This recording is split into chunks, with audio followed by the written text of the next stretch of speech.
C'est dans un cadre idéal, il fait beau, il fait bon, c'est sur les berges de Saône. Venez vous promener, venez passer une belle soirée d'été, venez écouter tous ces chanteurs de grand talent. On a même un hypnotiseur bien, Abdelali. On a un grand show d'hypnose. Et toi, c'est ce côté un peu surnaturel. Alors, justement, on parle du personnel soignant. Et là où tu es heureux, c'est qu'autrefois, l'hypnose, les gens souriaient. Et aujourd'hui, on fait des opérations sous hypnose. Il y a eu un pas de géant qui a été fait en quelques années.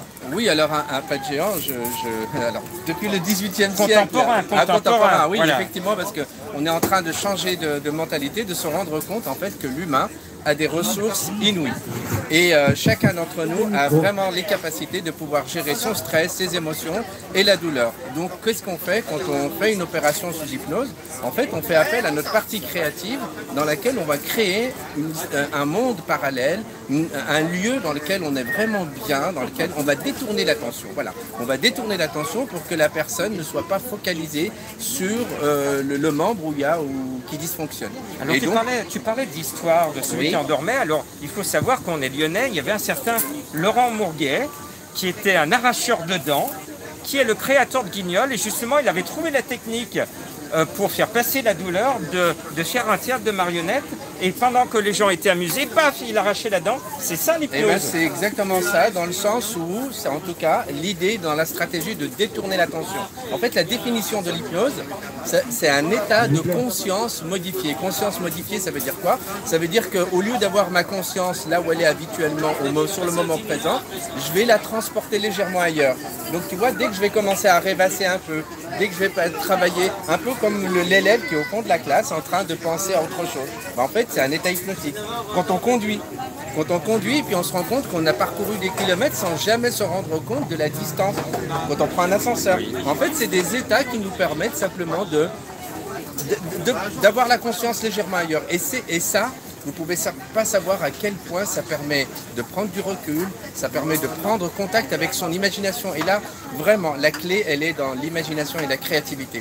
En fait, le problème du monde moderne, c'est qu'on veut tous être rationnels. Et l'être humain est tout sauf rationnel. L'être humain est irrationnel.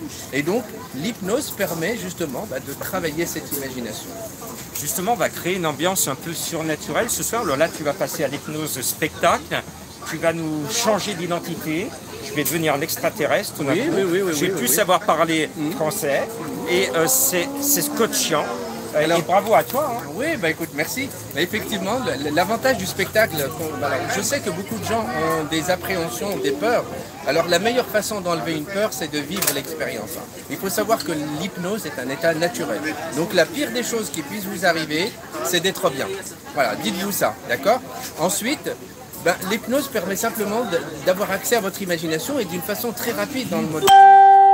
Vous allez parler martien, vous allez, je sais pas moi, qu'est-ce qu'on pourrait faire d'autre, changer de nom, de prénom, vous appelez Kiwi, ainsi de suite. Et donc ça crée une ambiance sympa et on sait que l'énergie positive, c'est quelque chose qui se propage très rapidement, comme le rire, comme toutes les bonnes émotions. Donc l'objectif des spectacles, c'est vraiment le partage d'émotions.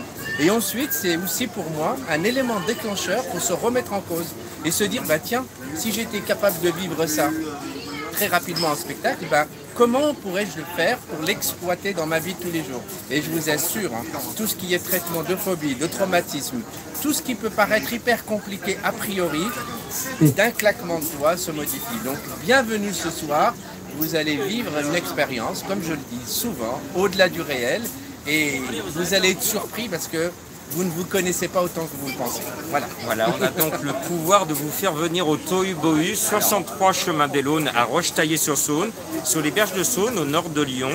Venez à cheval, en courant, en vélo, en triporteur, en voiture, en bus, puisqu'il y a les bus TCL qui passent juste devant. Mais faites en sorte de venir partager ce moment de bonheur, de solidarité. L'entrée est gratuite, il n'est pas trop tard pour nous rejoindre. Et vos dons sur place, aussi petits soient-ils et aussi importants soient-ils, sera reversé à 100% au personnel soignant lyonnais. Et on les applaudit encore de tout cœur, on applaudit notre personnel soignant. Merci, merci. On applaudit le personnel soignant. Allez, pour le personnel soignant, voilà, en direct du Tohu-Bohu, avec les artistes qui vont se mettre à chanter. Bravo, bravo à vous tous. Merci. la chanson.